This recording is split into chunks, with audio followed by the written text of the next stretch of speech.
Não foi o meio que o corrompeu. A corrupção que está dentro dele, que procede dentro dele, é que atinge o meio em que ele está. Olha, a partir de hoje, eu não peco mais.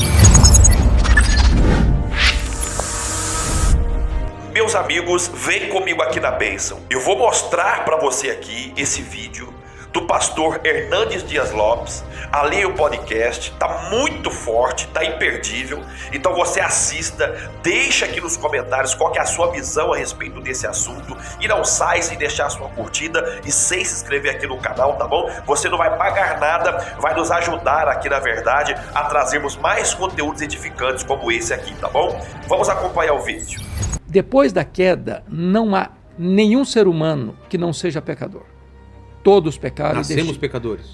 Nascemos em pecado. Em pecado me concebeu minha mãe, diz Davi.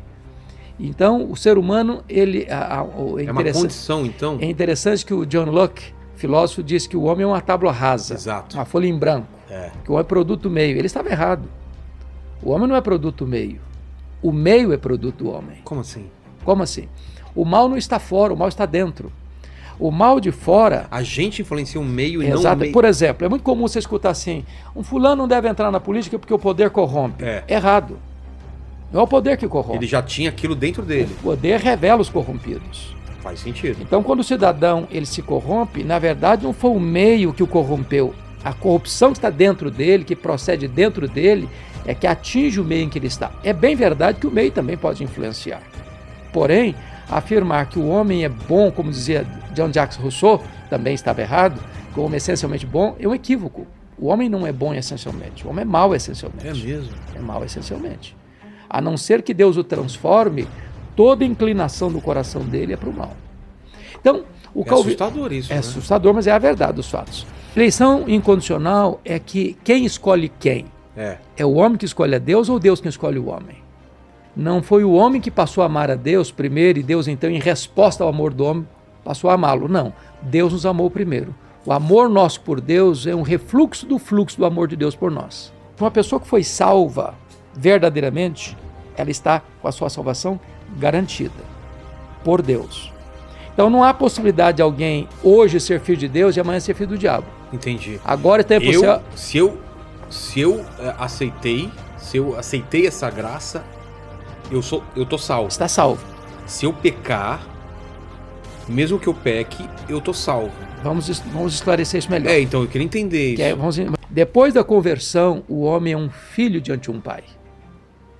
Tá. Quando eu erro com Deus, eu não deixo de ser filho de Deus. Por exemplo... Ele tem um tratamento de pai. Disciplinar. Por exemplo, quando o rei Davi, adulterou com Batseba, mandou matar o marido dela, e depois casou com ela, tudo debaixo dos panos, sem que ninguém soubesse, aquilo foi mal aos olhos de Deus, e ele sofreu muito por causa disso. Quando ele vai fazer a sua confissão de arrependimento, ele diz, restitui-me a alegria da salvação. Quando você crê em Jesus, imediatamente você recebe o presente da vida eterna e a garantia dessa salvação. Isso é calvinismo. Por quê? Porque a soberania de Deus na salvação é a grande tese do calvinismo. Deus é soberano. Entendi.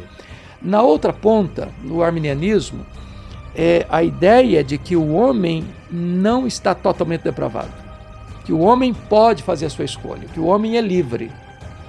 E que no calvinismo a gente não é totalmente livre, então? No calvinismo, depois eu quero entender isso. Então vamos pegar a ideia de livre-arbítrio. Isso. A pergunta é, o calvinismo não crê em livre-arbítrio. O arminianismo, sim. Não crê em livre-arbítrio? Não, o calvinismo crê em livre agência. Eu explico. Tá. Eu explico. Por exemplo, se você e eu hoje tomarmos a seguinte decisão aqui, olha, a partir de hoje eu não peco mais. A partir de hoje eu não erro mais. Tá. Pergunto a você. É possível? É possível? Não. Não. Por que não? Porque em algum momento a gente vai cair. Por quê? Porque a nossa inclinação é para o erro. Tá. Livre-arbítrio só tinha Adão antes de pecar. Pode escolher entre viajar ou ficar. Isso é livre agência. Ah, não é livre-arbítrio? Não, isso é livre agência. Você escolheu vir usar o moletom hoje. Eu escolhi vir de um paletó azul. É livre agência? Isso é livre agência. Livre-arbítrio é o poder de escolher o bem e praticá-lo na sua plenitude. Nossa. É outra percepção. Total. E os arminianos, então, acreditam, que inclusive, que a gente tem escolha de não pecar. Por exemplo, Qual a descrição que a Bíblia fala do homem antes da sua conversão? A Bíblia diz lá em Efésios 2 que Deus nos deu vida estando nós mortos nos nossos delitos e pecados. E a palavra mortos lá no grego é necros. De onde é essa palavra necrotério? Exato. Morto mesmo. Né? Então, espiritualmente, o homem está morto. Um morto não decide, não age. Não é que o homem seja um robozinho, um bonequinho, né? Um soldado de chumbo.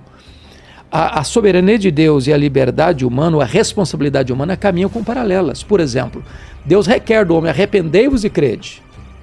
Mas quem dá o arrependimento para a vida é Deus. Quem dá a fé salvadora é Deus. Quem regenera é Deus. Quem chama eficazmente é Deus. Quem justifica é Deus. Quem sela com o Espírito Santo é Deus.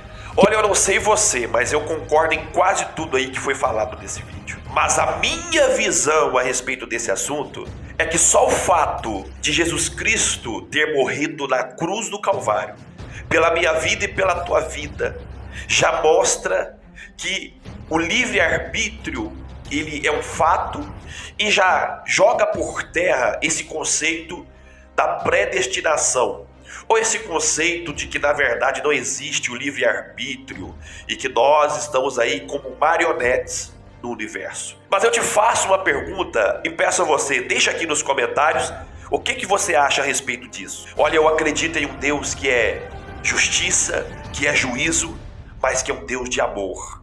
E esse Deus de amor, eu não acredito e não vejo ele brincando com a fé das pessoas, brincando de ser Deus, brincando com a salvação, com o sofrimento das pessoas. Até a proposta do texto áureo da pregação do Evangelho, Marcos 16,15, ide por todo mundo e pregar o Evangelho a toda criatura. Quem crer e for batizado será salvo.